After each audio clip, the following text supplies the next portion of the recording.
Hi guys, welcome or welcome back to my YouTube channel. If you're new here, thank you for clicking into my video. If you're not new, thank you for staying with me till today.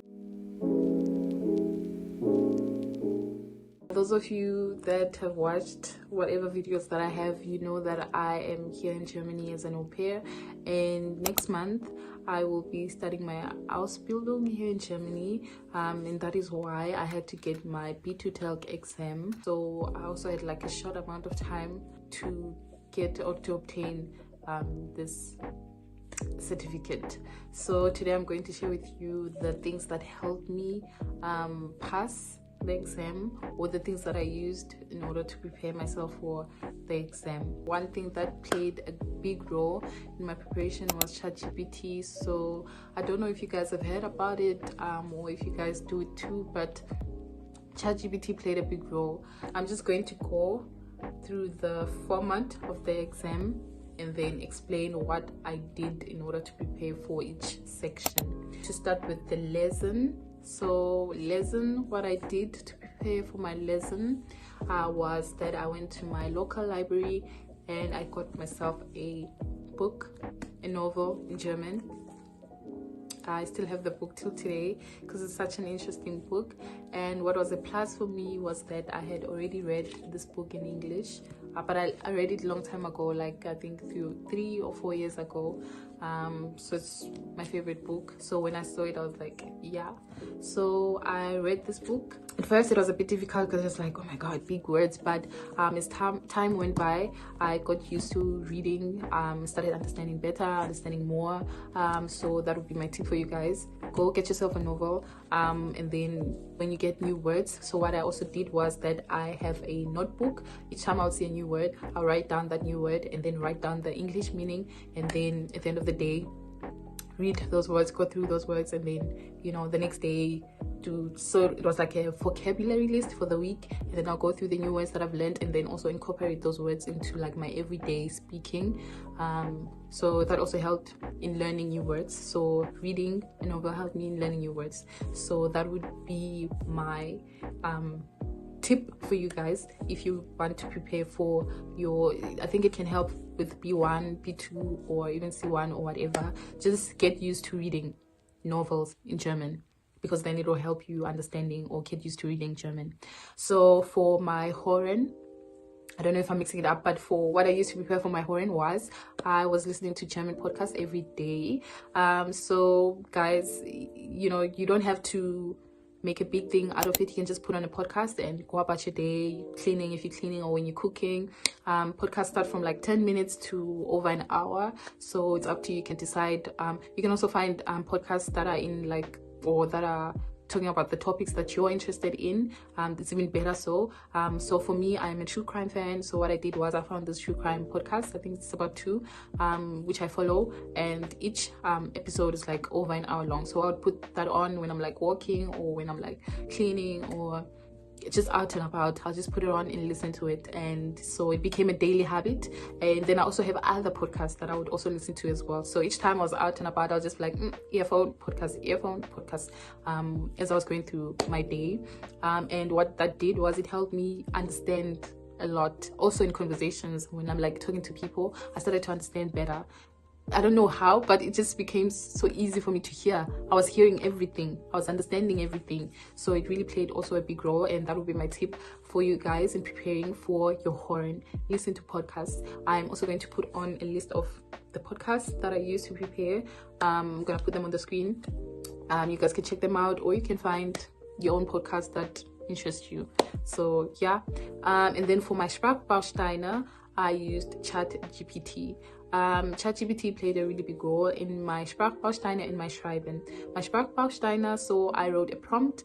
For my prompt, I don't remember exactly what I wrote, but what I wrote was like ChatGPT to help me practice my Sprachbausteine in B2 and C1 level. That's was part of my prompt. So I'm going to also try and put a video, a screenshot of how I did that. And also what I asked was that ChatGPT give me like a sentence at a time. So I'd get a sentence and then the answer options and I'll answer, and then we'll go through the answer, why the answer is right or why the answer is wrong, and then so it'll be like a back and forth, question answer, question answer, question answer, question answer, and we'll go on and on and on and on.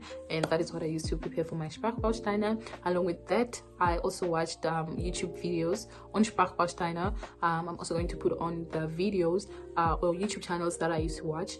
It's Benjamin and the other lady, I'm not really sure, but I'll put on the screen. So I'd also watch videos on Sprachbausteine. And so what I want to say is that, guys, there's a chance of repetition.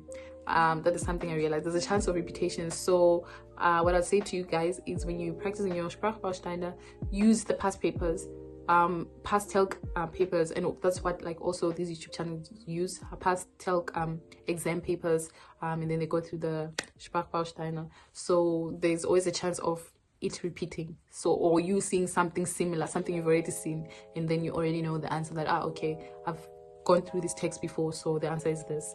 I'm not saying it's gonna be like that, but there's a chance.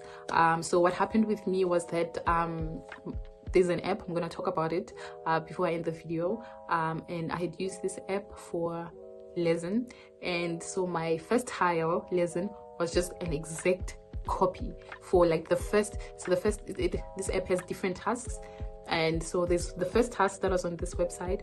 I had gone through it like many times, because I think from the first time I got answers wrong, so I had to keep repeating and repeating and repeating. And then when I got to my exam, it was just there, and the answers were already in my head. I already knew the answers, so I spent like 2 minutes. I was like, answer, done. So that is how I managed to get full marks for my lesson tile as well. So I got 75 out of 75, and this app played a big role. I don't know the name of the app at the top of my head, but I'm also gonna add it on the screen. So every day I would give myself an hour with different topics. So what I did on this app, I went through like a lot of lesson.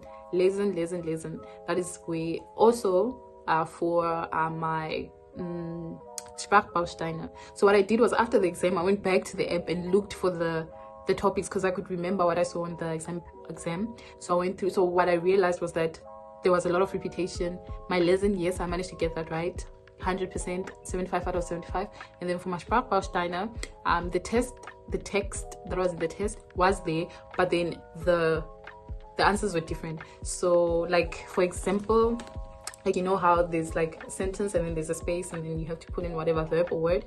So what was different was that instead of the space being like here in the sentence, the space was in a different place in the sentence, but the text was the same.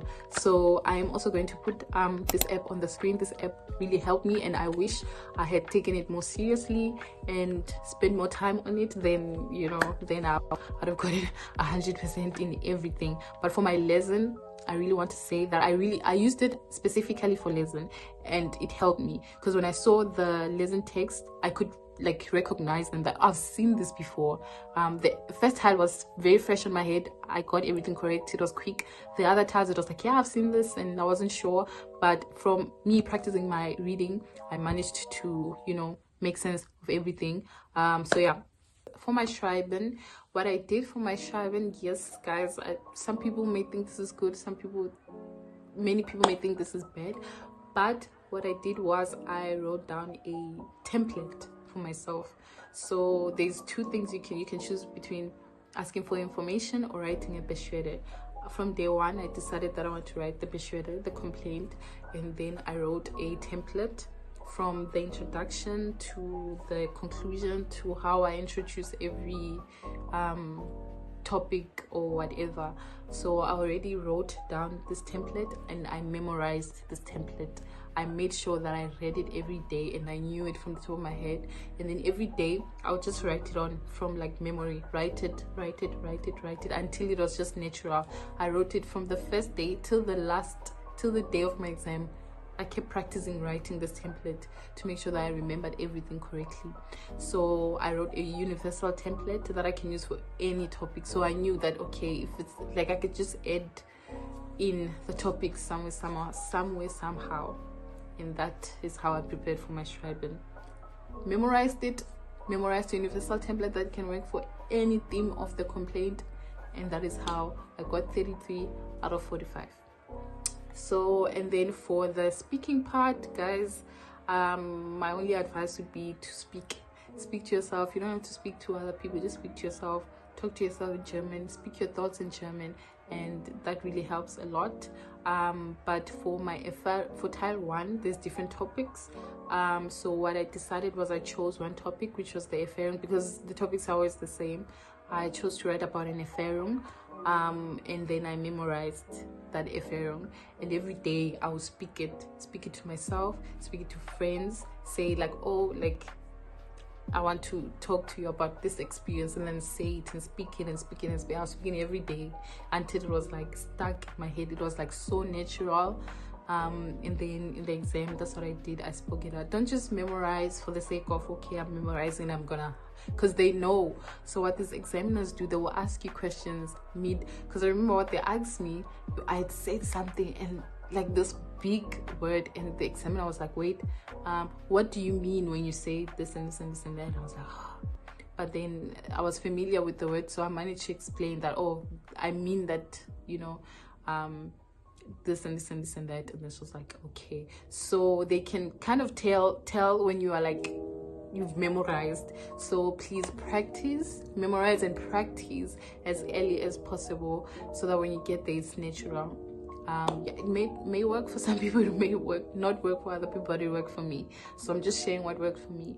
And then for the second tile, obviously you cannot prepare for that at home, because you get the theme in the exam center. And then for the last tile as well, like for me, it was a conversation between me and my partner. Like it was just like an everyday conversation, so we're just like flowing, throwing. So my advice would be to just speak to whoever is there. Speak also to yourself and just talk. The more you get used to just talking, the better it will be for you for your speaking. And also make sure not to be very nervous, and just keep it light. Also, being very nervous will kind of impact how you perform in this day, especially for the speaking part. Because for me, my partner was very nervous, and I could see that, okay, she prepared, she knows German, but then like, because she was so scared, sometimes she was getting stuck, and I was like, okay, damn. I was also nervous, so at first it was a bit difficult, but then I had to be like, okay, don't be so nervous. And then that's how I mastered it. So yeah, those are my tips for you guys. I hope they help. But yeah, that is how I managed to pass my B2 exam in a space of about 1 or 2 months. And I'm hoping to use these tips for my C1 exam. If I ever do write it, I am going to write it, but when I do write it, I'm also going to continue using the same steps that I used to get to my B1. And so I took a digital B2 exam. If it's possible, take the digital, guys. I don't know why we're still writing the paper one, but the digital was better for my A1. It was paper. Digital was better, especially for the horn, because you also get headphones, so you get to like really hear the audio. So yeah, those are my tips. Feel free to use them. Feel free not to use them. I don't know, take it how you take it, but that is how I managed to pass my B2 exam. Yeah, till the next one.